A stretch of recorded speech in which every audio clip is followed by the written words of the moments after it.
In this video, I'm going to go over 3 great ways to launch your app, and they all build one on top of each other. The first strategy is your initial soft beta launch. This is where you release on maybe just one platform, iOS or Android. You release quietly, only give it to your friends and family, and maybe the few people who download the app from the app stores. Don't worry if people give you bad reviews right away, because you can just delete the app and relaunch it later. The point of this release is to figure out what's wrong with the app, increase usability, fix the bugs, make sure that people are really going to engage, and if they don't, you need to find where the engagement cuts off or breaks down, and then fix that and keep on testing and iterating until you've tested enough and you notice that your app is getting to naturally rank a little, not a lot, but a little bit by little higher in the app stores, and that just means you're having better engagement than competitive apps. And then when that happens, when you notice like, hey, people are really using this thing, I've got to go big now, that's going to be the time for the second launch, which is your real big launch. The second launch is a publicity launch. The best way to launch it is on both platforms, iOS and Android.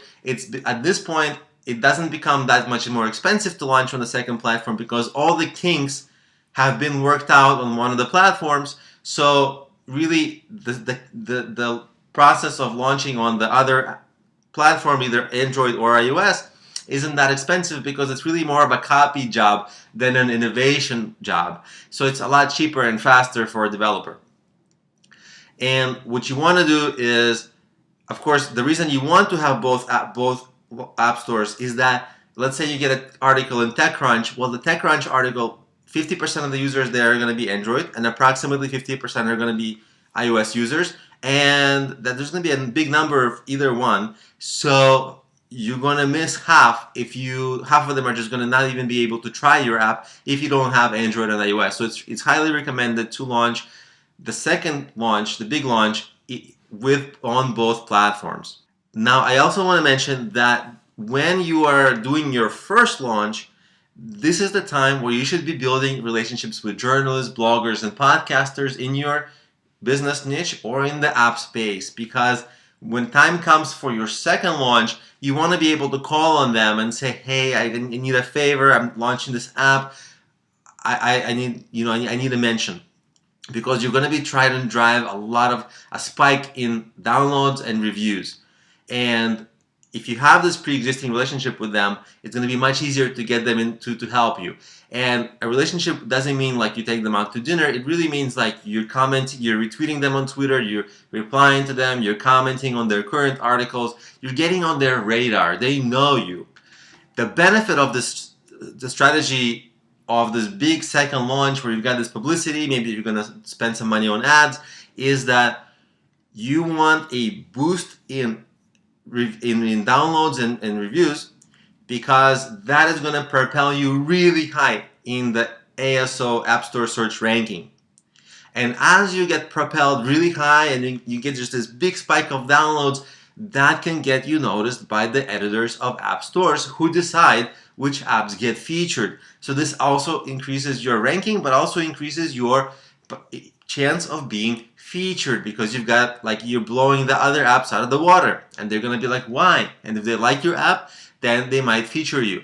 The third strategy is like the gigantic launch.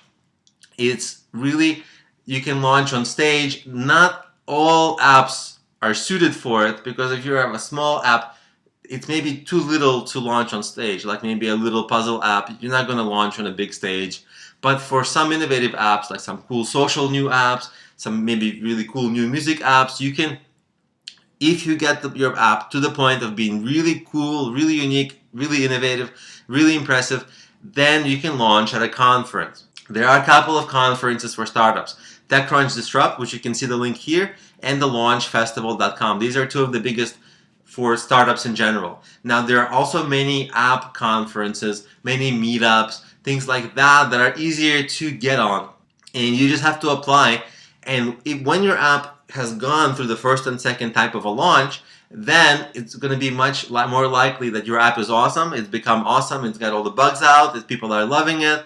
And the editors of the conference, they're going to look at your app and they're going to be impressed, and they're going to say, yes, come and present on our stage. So you might win a money prize, you might get additional publicity, and you might just get more and more downloads because of the stage audience might be big. So these are the 3 ways in a sequence that you can launch your app.